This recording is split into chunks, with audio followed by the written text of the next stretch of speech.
Welcome back to DexCraft. In this video, we're going to go ahead and build out our farming district and prep everything we need to automate food, as well as go into some of the creations from the new Cobblemon 1.7 set course update. Make sure you like and subscribe and stay tuned for everything related to Apri-juices and Pokesnacks.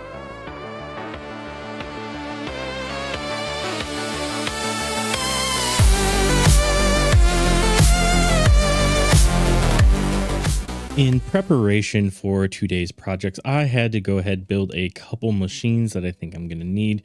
So this is right below the bone meal and XP block floor in the main tower. And if we look down here, all I did is I made a lava mixer and a water mixer where it's pumping in lava into this one, water into this one, put items in, they come in. If they need water to get mixed with, they go in here, get spat out, go into the chest, and same thing with lava on this side. This is going to be useful for creating pulp en masse. I am going to have to manually transport it upstairs, and we will likely automate this at some point in the future, but that's mainly what I was considering there, and I didn't know if I was going to need anything that needed a lava mixer, so I went ahead and just put one in just in case. And then the other thing is, then this one got a little bit crazy down here, is if we look, I have an automatic sawing machine. This is a create saw. So put stuff in here, goes over here and gets sawed, and then gets put on the belt and runs back into this chest. It is very important to know about the create saw. Two things. One, the saw blade has to be spinning opposite the direction that the items are coming. So in this case, I have the item drain, so the items will just roll across. But even if this was a belt, items that are going this way, that means to the right, that means the saw needs to be going to the left. So otherwise they won't saw correctly. That's not 100% true. It will saw correctly, but then they will get ejected back the way they came instead of continuing along with the flow. Another thing here is you can see I have the filter set on the saw, and this is also very important when you're doing something like this, because if you don't, you can get a bunch of different items. So if I just put logs on here and sawed them, it would start picking out whatever random recipe it liked and just started going through. So always very important to use a filter with your saw. Also can use a list filter. So if you have a list filter that you want to use and you only want certain things, it's going to randomly choose from the items that are in the list filter, but it is still worth it if you're trying to do a lot of stuff like what I was trying to do in preparation for today's stuff, which I'll show you in just a moment. But so always make sure you have something filtered here, or you're gonna get a bunch of random stuff that you don't want. This over here is just literally just a glass maker at the end of the day. What I did is I just created a quick 3 drill cobblegen, drops in the chest, drops out, loops out here, crushed to gravel, loops here, crushed into sand, gets blasted in the sand, and then we also get bricks out of this if you want them, which is not a bad thing, and flint, which I just have being ejected out the side here. And a valuable point of order on why you want to filter, you can see I have all these corrugated steels, which I'm going to use in today's greenhouses that we are building. But I put the list filter as all of these, and it spit out a bunch of these. But if you didn't, you start getting random things like you can see here with glass. I wanted this tiled glass, but I didn't put a filter on, and I was just starting to get all these different glasses that you could make. So make sure you filter your saws, and let's get into today's main build.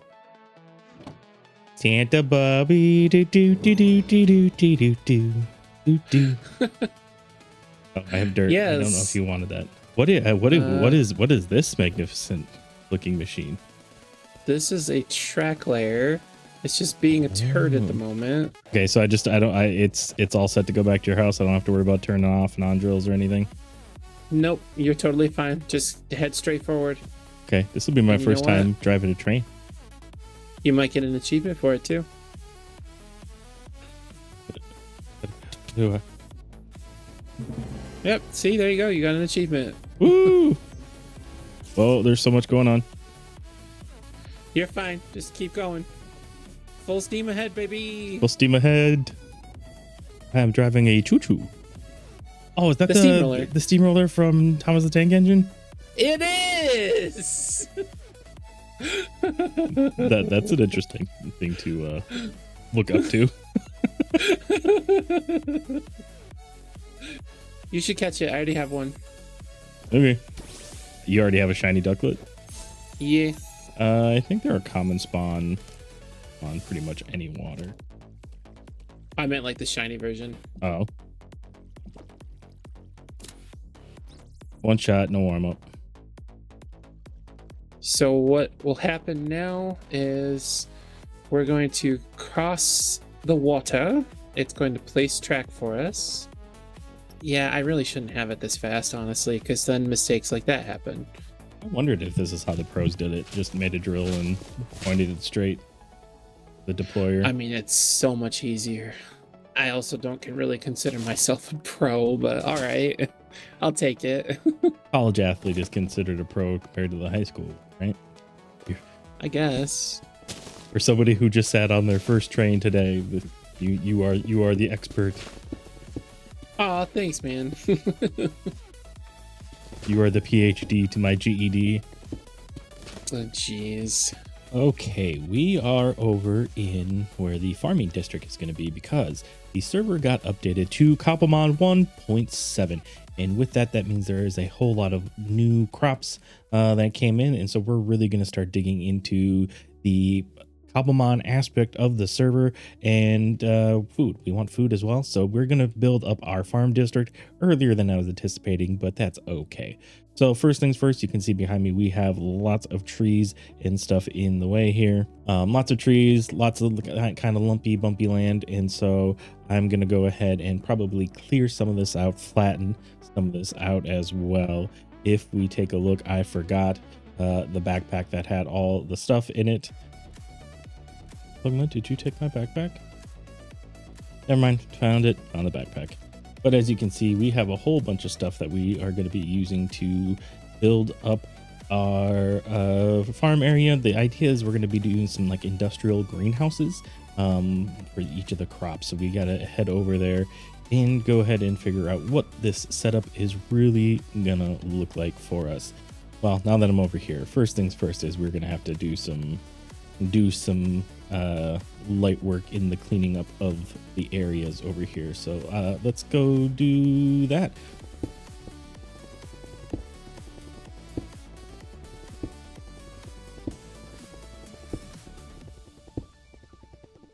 All right, and much to do later. I have gone a little overboard. As you can see, we have cleared out all the trees that used to be here. And now we went ahead and also made a machine that lays down some different blocks for us to level this off where we want to live.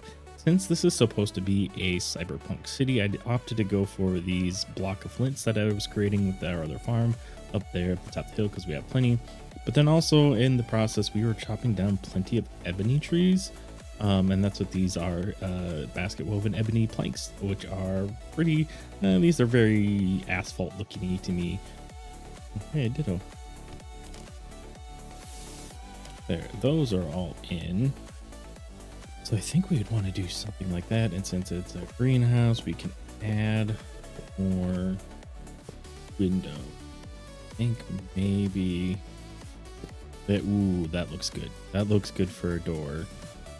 So then I think you can kind of see the vision on what we would want to do. So if we go into a little bit of free cam here, you can see it's going to be a nice little like industrial, like super farm on the outside. We'll come back to this when I have enough copycat. I'm going to do a lot more.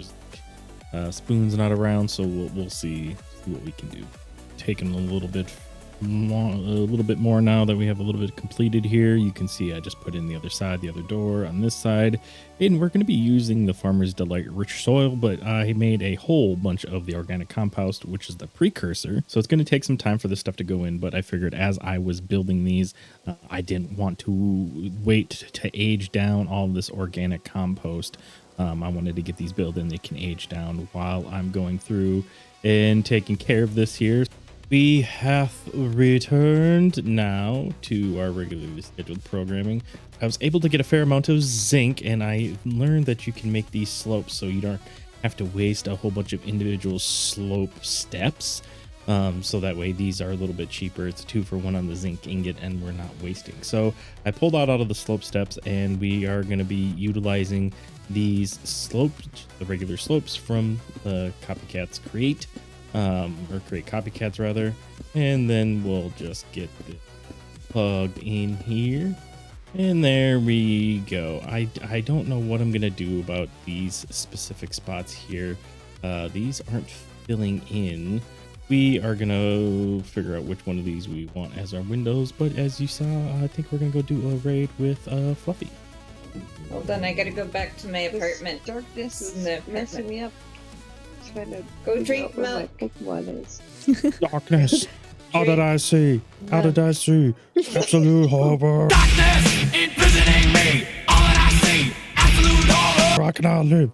I cannot die. Don't know the words, yeah. Jay's really feeling it right now. It was a Metallica reference. It's a Metallica I was gonna song. say I'm Oh. gonna like I I feel should put on know the that. spot because I can't remember like which band specifically. I should know that. I'm really strong. Oh, look at you juggling. Let's, Yeah, that is- bring all the boys here. I'm impressed. What can't this guy do? All right. Math. What kind of math Can't shake do is it? Though? Oh, so true, gamer. So true. Does He's anyone else awesome. see my queuing right now? Yeah, I see it. Yeah. Oh, Yeah, Do you see what it's doing a back bend. it touched the Oh, butt. It's doing. It touched He's- the butt he's- in the wrong way.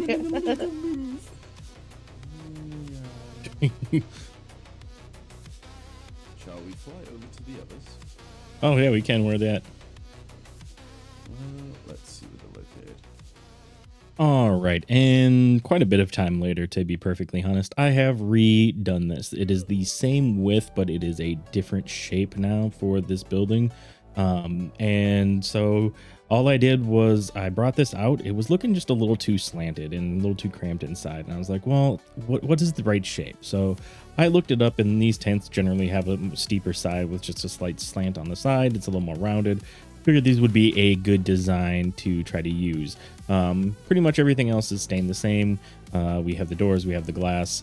What I did is I ended up inside here using some of the eroded dirt from Chipped, some rough dirt from Chipped as well. We have the rich soil as well. We have some mud in the bottom of the water piles here. And then we have some copycat panels with some frog lights in them to give us 24/7 light inside, so crops are always growing. On the outside, we got a little beam light with the copycat steps. I think if I had to redo this, I'd probably try to find a different copycat panel. I think there's something called a slice you can use that's a little bit thinner, is what I should probably use here. But this is what I have for the time being. There is absolutely less need for copycat panels. As a matter of fact, it's a lot of copycat and a lot of zinc. Everything else could be just regular full blocks. So it is now a few days in real life later. Life got in the way and I couldn't play for a while, but we did get some stuff taken care of, as you can kind of see on the right side here. So if we go into a little bit of free cam, you can see first and foremost that we have our test building that now has a tank on the outside. We'll explore that in a second.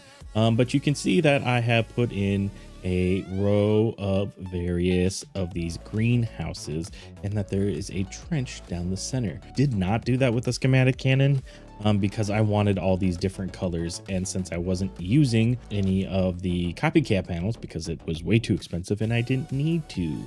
So we had our pink building like we did before, and then I just went through and did a bunch of different colors. In here, we decided I found some beehives and the comb bees, and so these are in here now, and this is a Create pump pumping all of the honey into this tank for the time being. We're not going to actually harvest these with a Create machine like I had originally anticipated because we have botany pots. So to save a bit on lag, I'm going to furnish these so that way they can actually have crops in them and look good, but we are not actually going to be harvesting in here. I have some berries in here, and then as we get down here, and you can already see I started the botany pots with some of the crops. And then here we have chickens. We have all of our chickens in here. We moved all of our farm animals over. So we are producing a ton of eggs.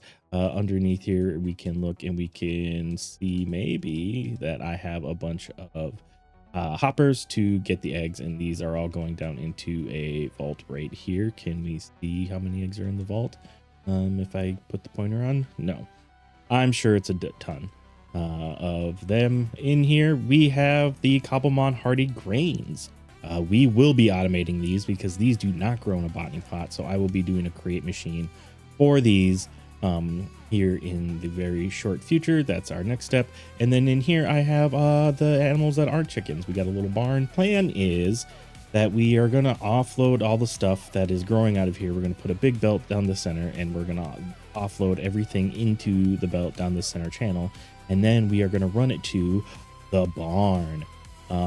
I went ahead and built this, and I just kind of went in and started building.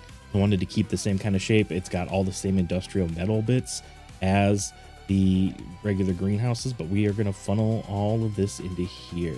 So if you take a look around here, it is, I wanted to take influence from a regular like big red barn, but make it like this industrial kind of space that's similar to like the cyberpunk things that we got going on here. I'm also know I'm gonna need power over here, so I built a little another power engine down here.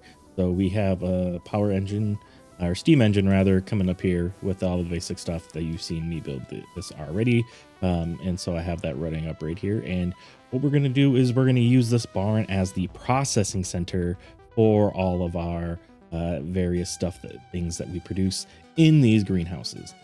So the next step now is we are going to go ahead and we are going to start in on the create aspects of this. We are going to go ahead and get that belt in, probably get some storage vaults and stuff in as well. And what I'm going to do is I think I'm going to move this honey into here and putting the finishing touch. Oops, somebody's inside that thing there. Oops, lost a bee.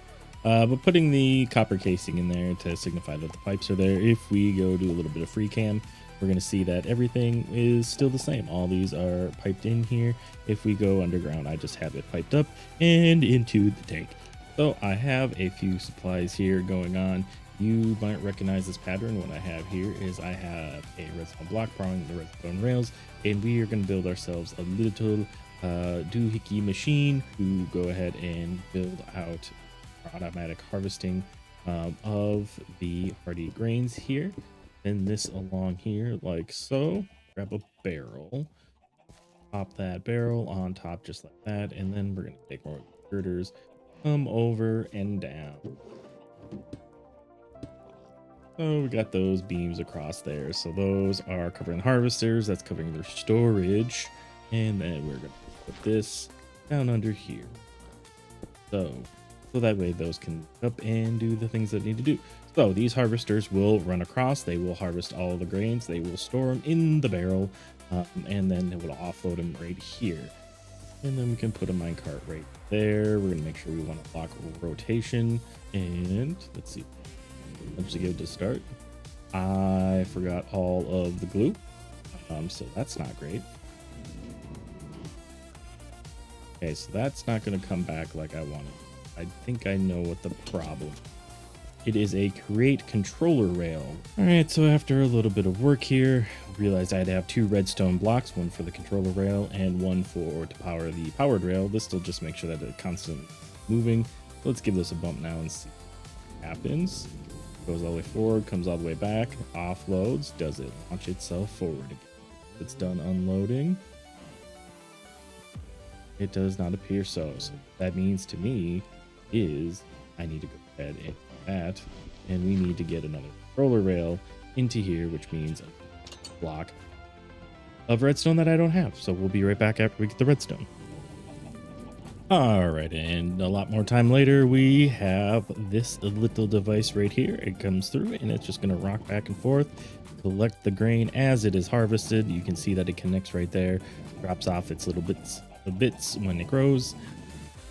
And now we have a second one. We will be going here and make sure that we're getting all of the various little bits and pieces that we're going to need here when it harvested. So this one I just have a bolt on instead of a barrel. Same concept, and these are basically the same as the mining contraption that we have built before. It's just a minecart contraption running back and forth and harvesting as it goes.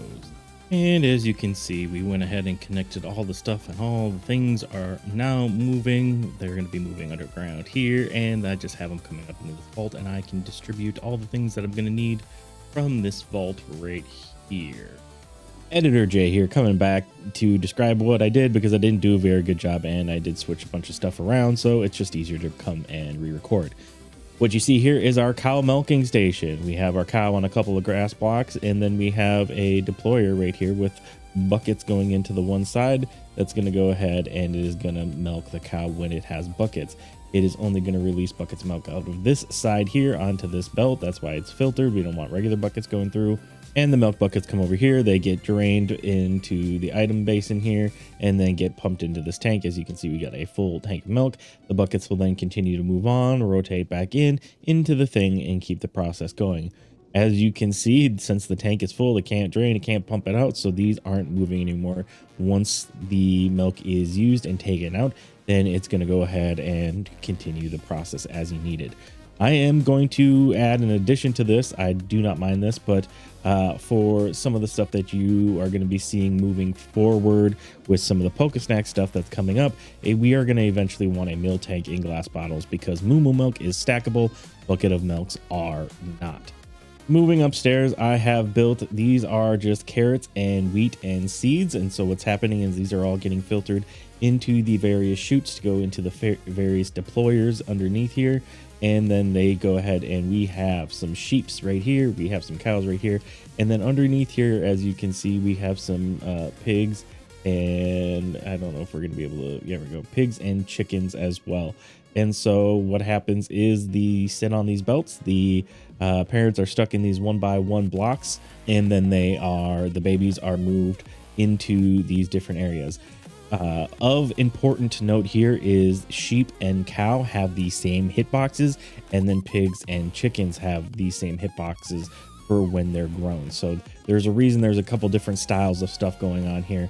But what happens for the sheep and the cows is they run down the belt, they go into here, and then when they grow up, they hit this saw right here.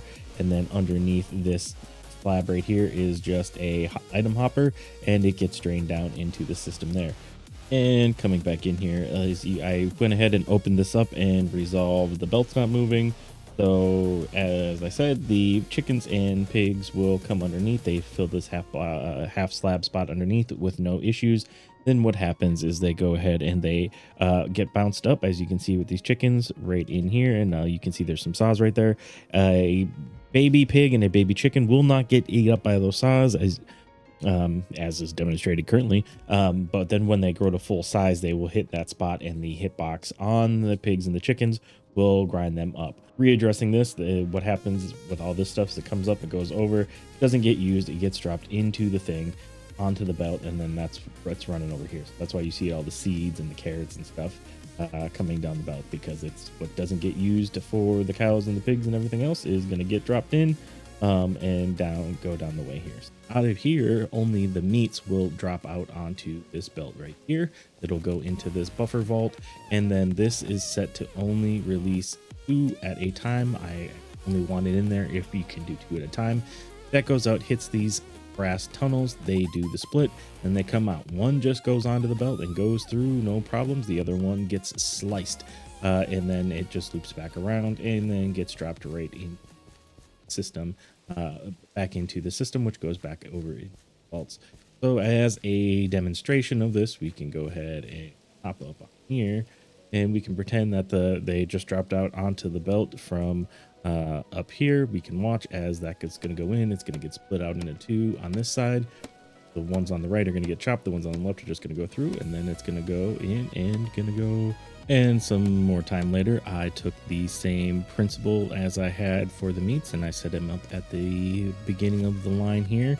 So now everything that comes off this line will get split automatically, and if it can get sliced, it will. If not, it'll just go right under, and yeah. And coming back again, now we also have another split to get the apricorn logs turned into stripped apricorn logs, and then straight into apricorn planks, so we can get them bowls going at some point as well, and we can get started on that. So lots of splitting happened to make sure that we can get the process going down the way that we wanted to, but that's what it's going to take, and it's going to be okie dokie. On to the next thing.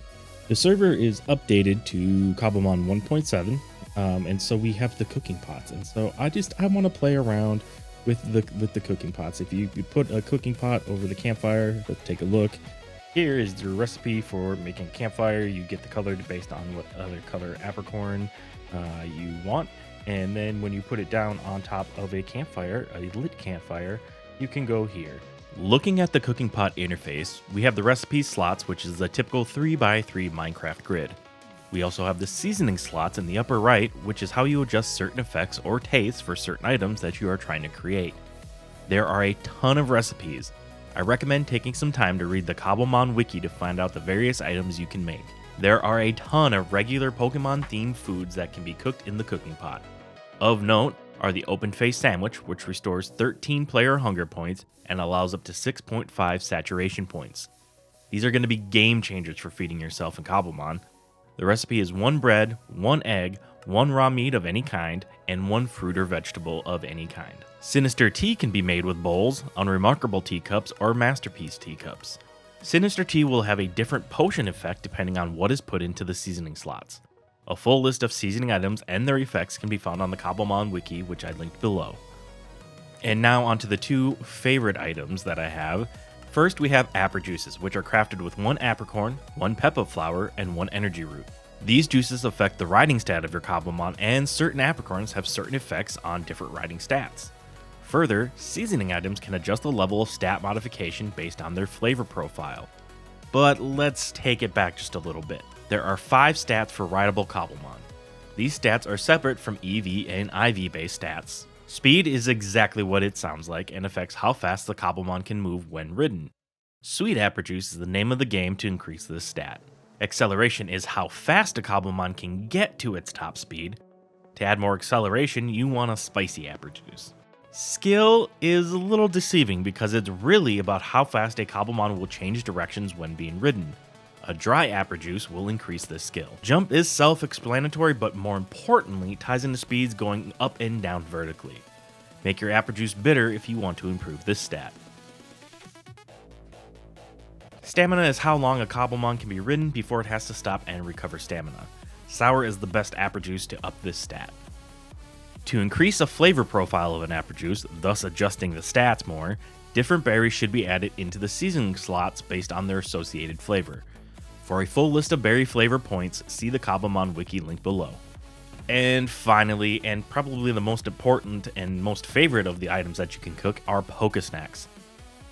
Pokesnacks can be crafted with 3 buckets of milk or 3 moo milk, 3 hearty grains, 2 bottles of honey, and 1 Vivichoke.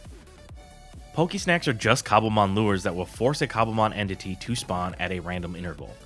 Each cake placed in the world has 9 uses, so 9 spawns, and each use is visually indicated by removing a piece of the cake each time. Where Pokesnacks really come into play are the seasoning effects. Depending on what item you put into the seasoning slots, you can enhance how often Cobblemon are lured, what type of Cobblemon spawn, stat types you want spawned, and even rarity and shiny odds can be affected depending on what you use. There are too many combinations to cover in this video, but a full list of seasoning items and their effects can be found on the Cobblemon wiki, which again is linked below. If you use 3 of the same items, those effects will stack. For example, a single orange berry reduces bite times, or lure time, by 33%. If I used 3 orange berries in the 3 seasoning slots, it would reduce bite times by a total of 99%. Some of my favorite items include the Starf Berry, which will give up 5 times shiny chance. Enigma Berries have a 5% chance to attract a Pokemon with its hidden ability. Golden Carrots will boost the rarity bucket by 1. Simply put, the more boost to the rarity bucket, the more likely you are to attract rare Cobblemon to spawn. Jaboca Berries will spawn a Cobblemon with 100 friendship points.